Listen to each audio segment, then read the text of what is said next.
Mari kita berdiri, kami mengakui iman kami dengan pengakuan iman Nasuli.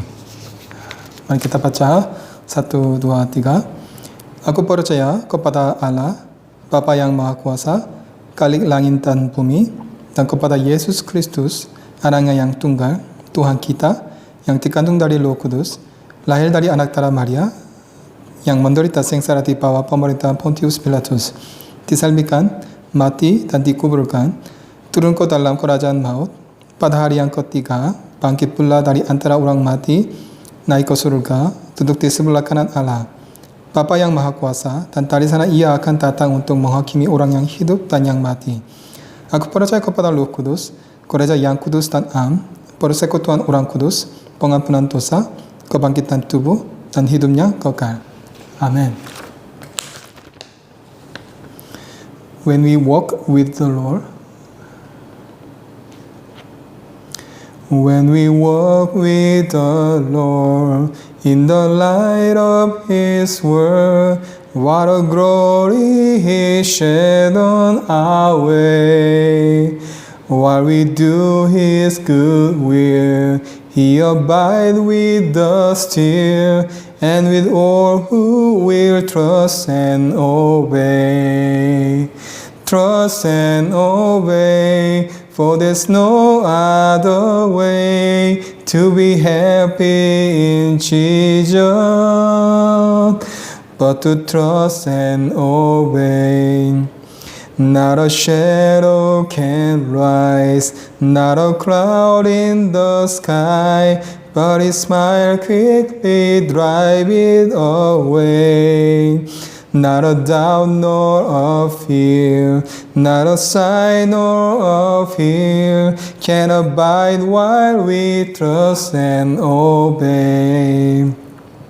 Trust and obey, for there's no other way to be happy in Jesus, but to trust and obey. Not a burden we bear, not a sorrow we share, but our toil He does richly pay. Not a grief nor a loss, not a frown nor a crow, but is blessed if we trust and obey. Trust and obey, for there's no other way to be happy in Jesus, but to trust and obey. But we never can prove the delight of His love until I all on the earth we lay. For the favor He shows and the joy He bestows are for those who will trust and obey. Trust and obey, for there's no other way to be happy in Jesus, but to trust and obey.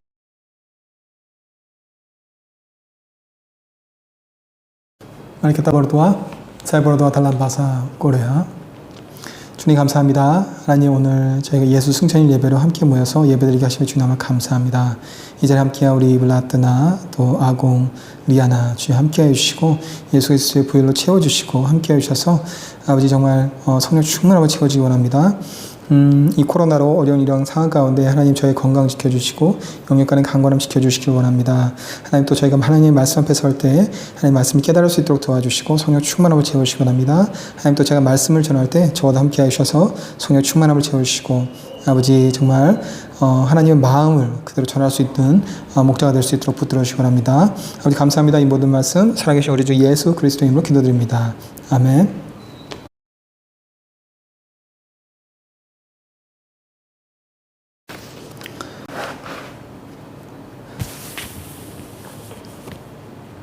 Selamat hari kenaikan Yesus Kristus, saudara-saudari. Hari ini kita beribadah bersama sebagai kebaktian hari kenaikan Yesus. Hari ini Yesus naik ke surga. Saya senang bertemu dengan Anda sekalian lagi hari ini. saya ingin mengucapkan syukur kepada Tuhan. Yesus meninggal di kayu salib dan dibangkitkan. Kemudian ia berada di bumi selama 40 hari dan naik. Dan 10 hari kemudian akan ada Pentakosta. Ada sebuah kata Yesus katakan kepada kita sebelum dia naik. Itu juga disebut perintah untuk memberitakan Injil. Perintah untuk memberitakan Injil. Hari ini kita akan membagikan kata-kata itu bersama dan membagikan apa yang Tuhan katakan kepada kita hari ini. Mari kita baca teks hari ini bersama Matius chapter 28 ayat 16 sampai 20. Matius chapter 28 ayat 16 sampai 20. Mari kita baca bersama. 1, 2, 3. Dan ke-11 murid itu berangkat ke Galili, ke bukit yang telah ditunjukkan Yesus kepada mereka. Ketika melihat dia, mereka menyembahnya, tetapi beberapa orang ragu-ragu. Yesus mendekati mereka dan berkata, "Kepadaku telah diberikan segala kuasa di surga dan di bumi. Karena itu pergilah, jadikanlah semua bangsa muridku dan baptislah mereka dalam nama Bapa dan Anak dan Roh Kudus. Dan ajarlah mereka melakukan segala sesuatu yang telah kuperintahkan kepadamu. Dan ketahuilah, aku menyertai kamu senantiasa sampai kepada akhir zaman." Amin. Teks ini adalah bagian kedua dan kesimpulan terakhir dari bab 28. Bab besar Injil Matius. Teks ini diikuti oleh ayat 11 sampai 15 yang mencatat reaksi para pemimpin Yahudi yang mendengar berita kebangkitan Yesus. Inilah peristiwa reuni Yesus yang telah bangkit dengan para muridnya tepat sebelum kenaikannya dan perintah untuk memberitakan Injil. Dengan kata lain, Matius, penulis buku ini, langsung merujuk pada kenaikan Yesus dan perintah untuk memberitakan Injil daripada aktivitas Yesus di bumi setelah dibangkitkan. Tidak seperti para penulis Injil lainnya. Ini tampaknya menghilangkan dialektika yang tidak perlu tentang kebenaran secara kebangkitan Yesus. Sebaliknya, hal ini dapat dikatakan untuk menarik perhatian pembaca Alkitab pada pemberitaan Injil dan kedatangan Kristus yang kedua kali. Di sisi lain, perintah Yesus yang diperkenalkan dalam teks ini termasuk isi yang berikut ini. Yesus memberitahu murid-muridnya untuk mengajar semua bangsa hidup dalam kepatuhan pada kehidupan dan ajaran Yesus. Jadi sebagai hasilnya, ia memerintahkan murid-muridnya untuk membuat semua bangsa menjadi murid Yesus. Tentu saja ini hanya mungkin ketika kita memiliki kuasa Yesus yang bangkit. Ini masih berlaku tidak hanya untuk para murid pada zaman itu, tetapi untuk semua orang kudus dewasa ini yang percaya pada kebangkitan Yesus Kristus. Dengan kata lain, ini adalah misi yang harus dilakukan orang kudus pertama dan terutama. Sebagai tambahan atas perintah besar ini, Yesus memberi kita janji mengatakan, "Aku menyertai kamu senantiasa sampai kepada akhir zaman." Sebenarnya janji ini dipenuhi oleh kedatangan Roh Kudus pada hari Pentakosta. Tuhan selalu bersama kita dan menuntun kita melalui Roh Kudus hari ini. Kami akan membagikan teks yang Tuhan berikan kepada kami hari ini. Firman hari ini dimulai seperti berikut. Ayat 16, chapter 28 ayat 16. Dan ke-11 murid itu berangkat ke Galili, ke bukit yang telah ditunjukkan Yesus kepada mereka. Yesus memang datang ke dunia ini mengenakan tubuh manusia, meninggal di kayu salib, dan dia mengatasi kekuatan maut dan bangkit kembali. Yesus yang sekarang telah menyelesaikan pelayanan penebusan ini telah memerintahkan apa yang harus dilakukan para murid Tuhan. Secara kekristenan adalah proses memenuhi perintah Yesus. Dalam kitab Kisah para Rasul dan para orang kudus dari gereja mula mematuhi perintah ini dengan seluruh kehidupan mereka. Dan sampai hari ini, perintah ini terus dilakukan oleh orang-orang kudus yang sejati. Kita juga harus bersemangat agar ini menjadi murid Kristus yang sejati. Matius berbicara tentang 11 murid yang bertemu Yesus yang telah bangkit dari Galilea.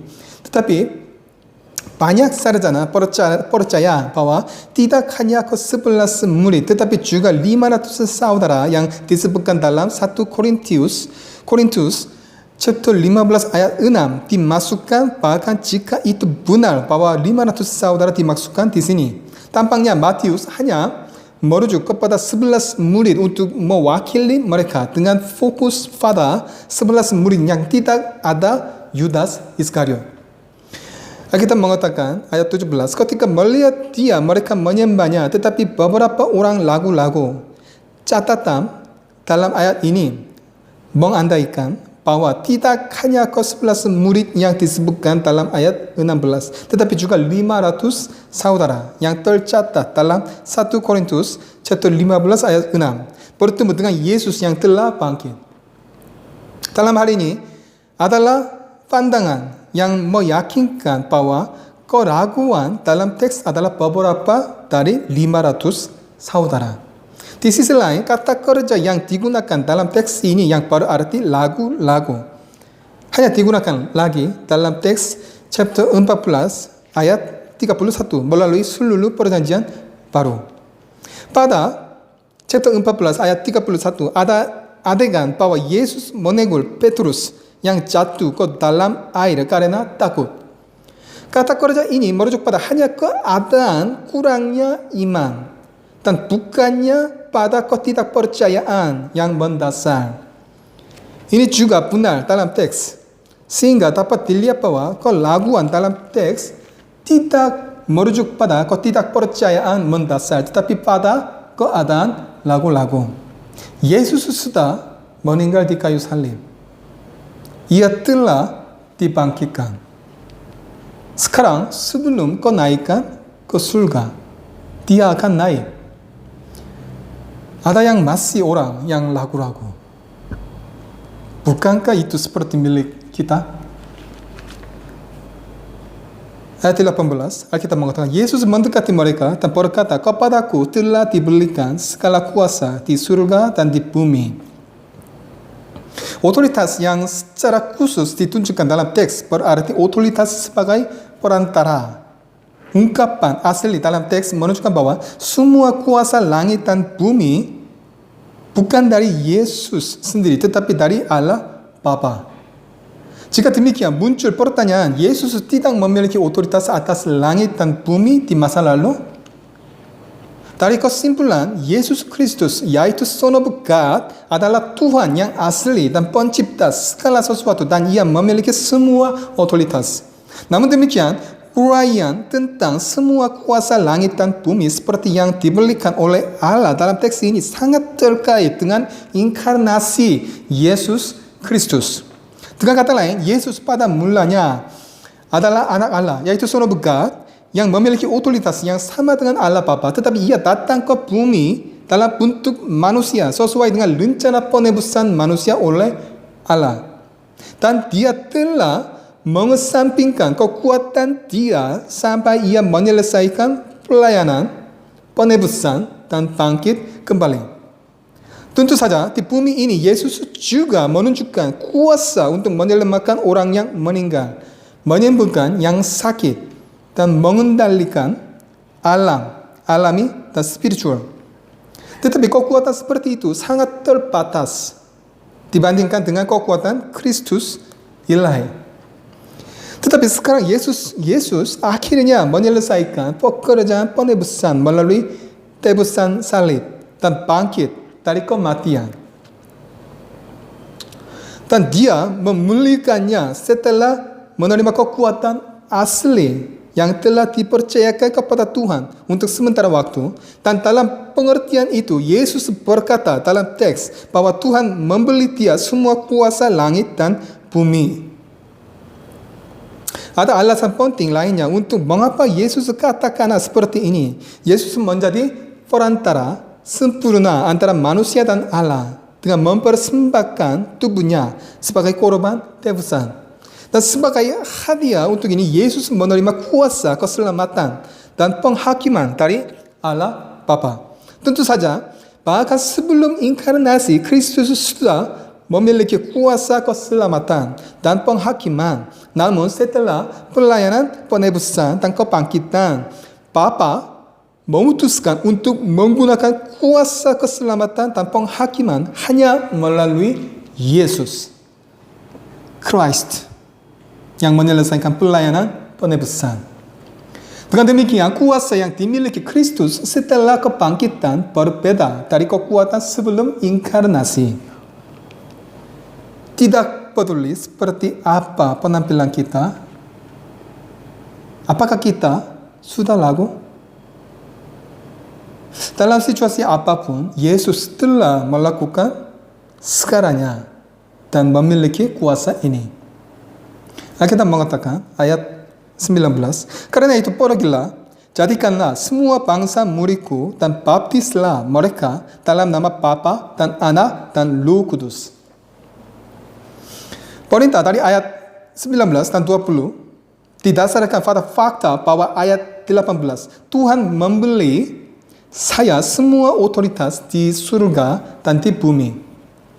Ini diilustrasikan dengan baik dalam ungkapan bahasa asli yang berarti karena itu. Kata ini adalah kata hubung yang mewakili hasil. Ini menunjukkan mengapa para murid harus memuridkan, memberikan baptis dan mengajar serta membuat semua bangsa menjadi menaati firman Tuhan. Yaitu karena Yesus menerima semua kuasa yang termasuk dalam wilayah kekuasaan Allah. Yesus memerintahkan murid-muridnya untuk misi dengan kekuatan yang telah diberikan kepadanya. Ini karena area di mana Tuhan akan memerintah kerajaan Allah tidak dapat diperluas dan diselesaikan tanpa misi. Mereka yang harus memenuhi perintah ini di sini secara langsung merujuk kepada para murid yang mendengar firman dari Yesus tepat sebelum kenaikan. Tetapi pada akhirnya ini merujuk pada semua orang Kristen yang mengikuti Tuhan. Karena dalam kisah para rasul chapter 1 ayat 8 yang mencatat perintah yang sama dikatakan bahwa mereka yang menerima perintah akan menerima Roh Kudus dan menjadi saksi di Yerusalem untuk semua Yudea dan ke Samaria dan sampai ke ujung bumi.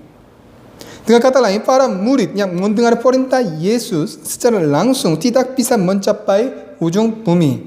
Selain itu, Roh Kudus tidak hanya diberikan kepada 120 orang di Yerusalem pada hari Pentakosta, tetapi juga kepada orang-orang Samaria dan orang-orang Efesus. Ini dengan jelas menunjukkan bahwa murid dalam teks dan kamu dalam kisah para rasul chapter 1 ayat 8 adalah konsep yang diperluas untuk semua orang Kristen. Alkitab mengatakan, karena itu pergilah, jadikanlah semua bangsa muridku dan baptislah mereka dalam nama Bapa dan Anak dan Roh Kudus. Objek yang harus akan dijadikan murid adalah semua bangsa. Di sini semua bangsa mengacu pada semua ras yang tersebar di seluruh dunia.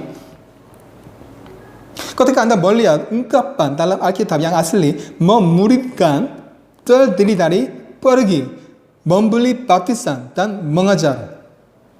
Ini menunjukkan bahwa menjadikan murid adalah jantung utama dari perintah duniawi Yesus. Dengan kata lain, teks mengatakan bahwa memuridkan adalah tema sentral yang paling penting dan sisanya disertai dengan itu. Alkitab mengatakan, karena itu pergilah, jadikanlah semua bangsa muridku dan baptislah mereka dalam nama Bapa dan Anak dan Roh Kudus. Jika Anda menerjemahkan bagian ini sendiri, itu berarti selagi Anda terus membaptis mereka.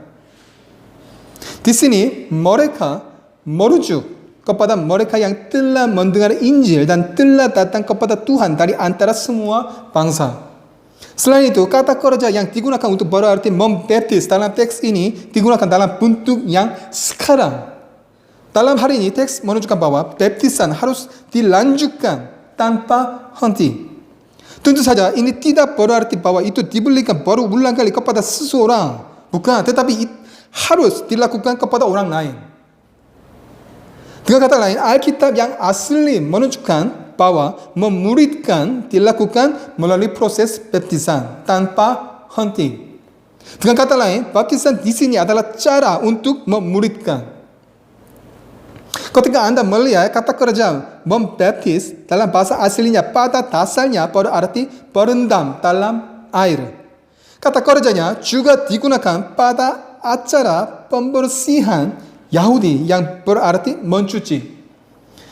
Ketika kita kerja ini digunakan sebagai istilah membaptis pada saat pembaptisan berarti berendam dalam air dan mencuci. Itu menekankan dua signifikansi baptisan masing-masing. Pertama-tama, ketika melihat kata kerja ini sebagai berendam dalam air, baptisan berarti kesadaran untuk merendam tubuh dalam air. Dapat juga dilihat bahwa secara rohani pentingnya partisipasi orang-orang kudus dalam kematian, pengubulan, dan kebangkitan Yesus ditekankan melalui tata cara pembaptisan. Selanjutnya, jika Anda melihat kata kerja ini sebagai mencuci, baptisan lebih simbolis mencuci dosa atau pengampunan. Memang karena baptisan memiliki dua makna, yaitu pembersihan dosa dan juga makna kesatuan dengan Kristus. Kedua makna ini tidak pernah dapat dipisahkan. Selain itu, jelas disarankan bahwa baptisan seperti itu harus dilakukan atas nama Allah Bapa, Allah Anak, dan Allah Roh Kudus, Allah Tritunggal. Alkitab mengatakan, ayat 20, dan ajarlah mereka melakukan segala sesuatu yang telah kuperintahkan kepadamu. Dan ketahuilah, aku menyertai kamu senantiasa sampai kepada akhir zaman. Segala sesuatu dalam teks ini tidak hanya merujuk ke perintah yang saat ini diberikan, mengacu pada semua kata-kata yang Yesus perintahkan kepada murid-muridnya pada masa lalu, masing-masing dari perintah. Ini menunjukkan bahwa semua pengajaran Yesus sangat berharga dan tidak dapat mengabaikan apapun. Alkitab mengatakan, dan ajarlah mereka melakukan segala sesuatu yang telah kuperintahkan kepadamu. Dan ketahuilah, aku menyertai kamu senantiasa sampai kepada akhir zaman. Arti dari teks ini adalah untuk terus mengajar mereka dan membuat murid sehingga mereka dapat menjaga semua hal yang diperintahkan Yesus. Di sini kata kerja yang digunakan untuk mengartikan mengajar, menirahkan fakta bahwa ahli mengajar hanya sekali. Itu harus diajarkan terus menerus. Terus menerus. Di sisi lain, ketika melihat arti asli dari melakukan, itu berarti mematuhi dan ukir dalam pikiran dan lakukan. Selain itu, kata ini menunjukkan acting untuk tujuan tertentu, yaitu tujuan mengajar mereka adalah untuk membuat mereka menjadi murid yang menaati kata-kata yang diperintahkan Yesus. Juga penggunaan kata kerja ini dalam bentuk tif sekarang menyampaikan arti bahwa mereka harus menyimpan apa yang Yesus katakan terus menerus daripada menyimpannya sekali. Ayat 20 lagi. Dan ajarlah mereka melakukan segala sesuatu yang telah kuperintahkan kepadamu. Dan ketahuilah, aku menyertai kamu senantiasa sampai kepada akhir zaman. Secara khusus, dia akan segera meninggalkan mereka dan naik. Namun demikian, Yesus sendiri yang telah bersama para muridnya berjanji untuk bersama mereka sepanjang waktu sampai akhir dunia. Teks itu menunjukkan kerangka waktu bahwa Yesus di sebelah kanan takhta Allah akan menyertai semua murid yang memberitakan Injil atas perintahnya. Di sini kata aslinya yang diterjemahkan akhir zaman tidak memiliki konsep hari, tetapi merupakan kata benda yang hanya memiliki arti lengkap atau akhir. Oleh karena itu, arti asli dari sampai akhir zaman berarti sampai dunia selesai. Dengan kata lain, Yesus akan bersama kita sampai akhir dunia yang sudah rusak oleh dosa kita dan sampai penyelesaian dunia baru di mana pemerintahan Allah lengkap. Dengan kata lain, itu berarti bersama selamanya. Di sisi lain, arti asli senantiasa berarti semua hari, yang berarti bahwa Tuhan akan bersama kita setiap hari. Bagi mereka yang memberitakan Injilnya, kehadiran dan penemanan Tuhan tidak akan dihilang bahkan satu hari pun. Janji Kristus ini adalah bantuan besar bagi orang kudus yang hidup setiap hari di dunia yang penuh dosa. Dengan kata lain, orang kudus tidak hidup sendirian di dunia yang penuh dengan dosa ini, tetapi hidup dengan Yesus yang menang, yang telah mengalahkan kuasa setan. Sekali lagi, di tengah ayat 19 dan bagian atas ayat 20, Tuhan berkata, "Jadikanlah semua bangsa muridku dan baptislah mereka dalam nama Bapa dan Anak dan Roh Kudus dan ajarlah mereka melakukan segala sesuatu yang telah kuperintahkan kepadamu." Ini adalah tujuan Tuhan untuk mengkhotbahkan Injil. Itu berarti mengajar dan melatih untuk menjadikan mereka pengikut Tuhan. Betul. Tujuan dari pemberitaan Injil adalah untuk mengajar jiwa-jiwa yang berdosa mereka mengeluh dalam kegelapan dan keputusan, kebenaran salib dan kebangkitan, dan untuk melatih mereka untuk hidup menurut kehendak Tuhan sehingga mereka akhirnya dapat mengikuti jalan Tuhan sendiri-sendirian. Dalam pengertian ini, menjadikan murid berarti bahwa dalam perintah Tuhan, para murid senior Injil harus memiliki upaya yang sungguh-sungguh untuk menyelamatkan jiwa.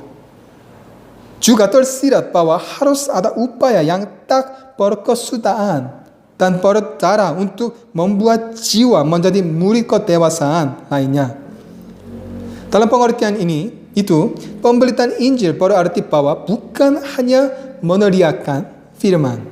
Sama seperti seorang petani yang menaburkan benih di sawah di musim semi, mengharapkan benih untuk tumbuh dan berbuah, kita harus membayar antusiasme dan kepedulian yang mendalam untuk membuat jiwa seperti itu menjadi murid Yesus Kristus yang dewasa. Dengarkan pengakuan Rasul Paulus, Bapa misi dunia ini. Ketika dia mengkhotbahkan Injil, dia mengakui seperti berikut. Apakah mereka pelayan Kristus? Aku berkata seperti orang gila. Aku lebih banyak berjeli-lela, lebih sering di dalam penjara, di daerah di luar batas, kerap kali dalam bahaya maut. 5 kali aku disesa orang Yahudi. Setiap kali 40 kurang 1 pukulan. 3 kali aku didera. 1 kali aku dilempari dengan batu. 3 kali mengalami kafal. Sehari semalam aku terkatung di tengah laut. Dalam perjalananku, aku sering diancam bahaya banjir dan bahaya penyamun. Bahaya dari pihak orang-orang Yahudi dan dari pihak-pihak orang-orang bukan Yahudi. Bahaya di kota, bahaya di padang gurun, bahaya di tengah laut, dan bahaya dari pihak saudara-saudara palsu. Aku banyak berjeli-lela dan bekerja berat. Kerap kali aku tidak tidur. Aku lapar dan dahaga. Kerap kali aku berpuasa, kedinginan dan tanpa pakaian. Sungguh, Paulus menyelamatkan hidupnya dalam memberitakan Injil. Tapi dia tidak berhenti dengan ini. Dia melakukan yang terbaik untuk membuat orang menjadi murid Tuhan. Dia terus mengakui seperti berikut. Karena itu hendaklah tiap-tiap orang menguji dirinya sendiri. Dan baru sesudah itu ia makan roti dan minum dari cawan itu. Karena barang siapa makan dan minum tanpa mengakui tubuh Tuhan, ia mendatangkan hukuman atas dirinya. Inilah sosok yang setia pada perintah Tuhan untuk memuridkan. Saya dengan tulus berharap Anda semua memiliki misi yang sama seperti sikap dan hati dimiliki Paulus. Akhirnya dalam ayat 20 janji agung Tuhan dicatat, aku menyertai kamu senantiasa sampai kepada akhir zaman. Yesus telah berjanji untuk mengirim Roh Kudus setelah kenaikan Dia.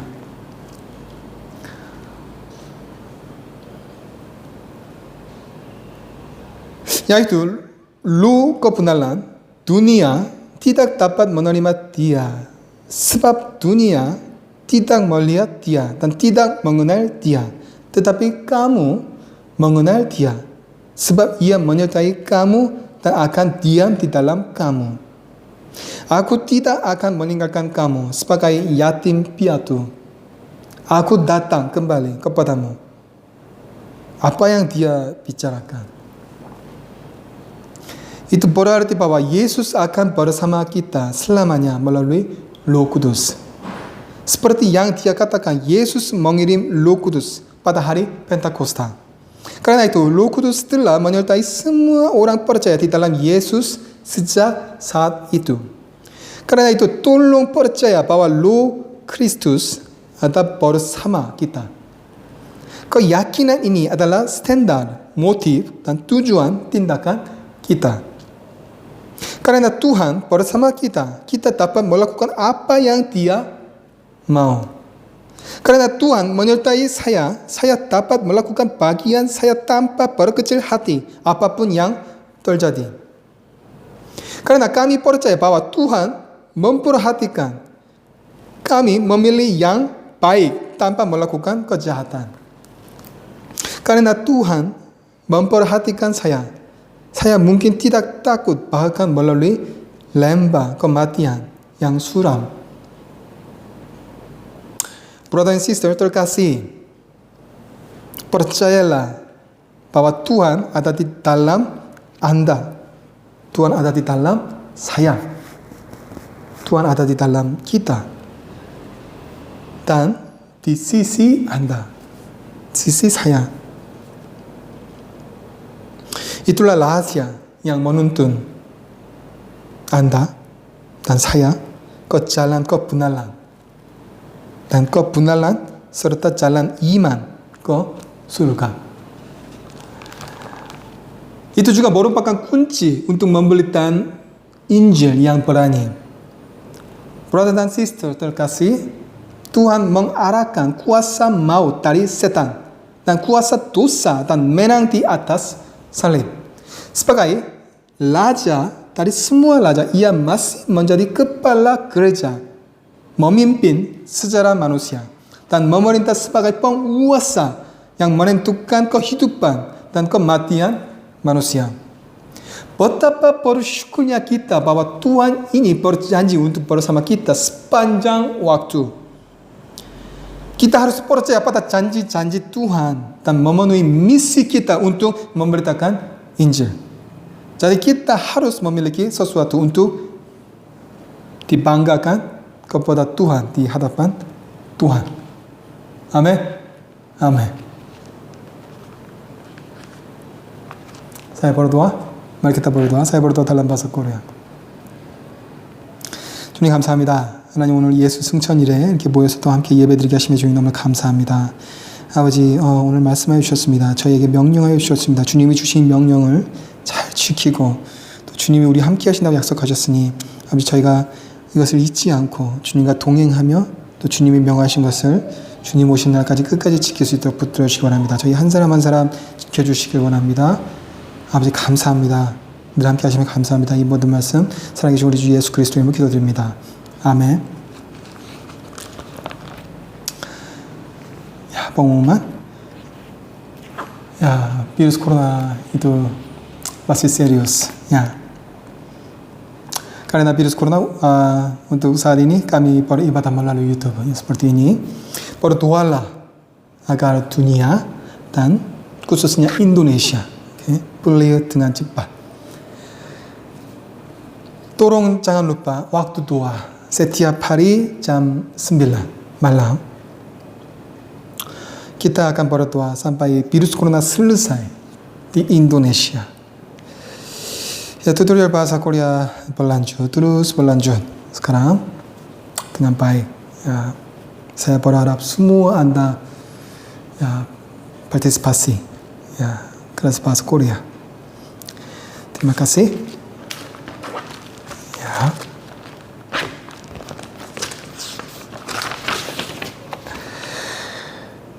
Doa penutup.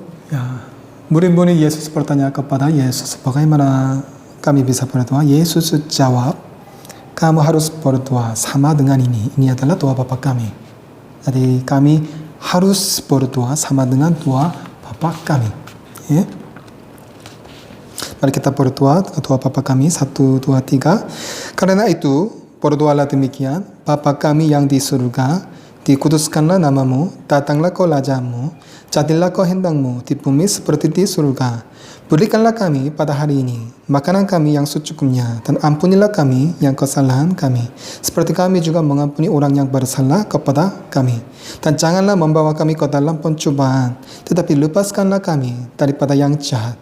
Karena Engkaulah yang mempunyai kerajaan dan kuasa dan kemuliaan sampai selama-lamanya. Amin.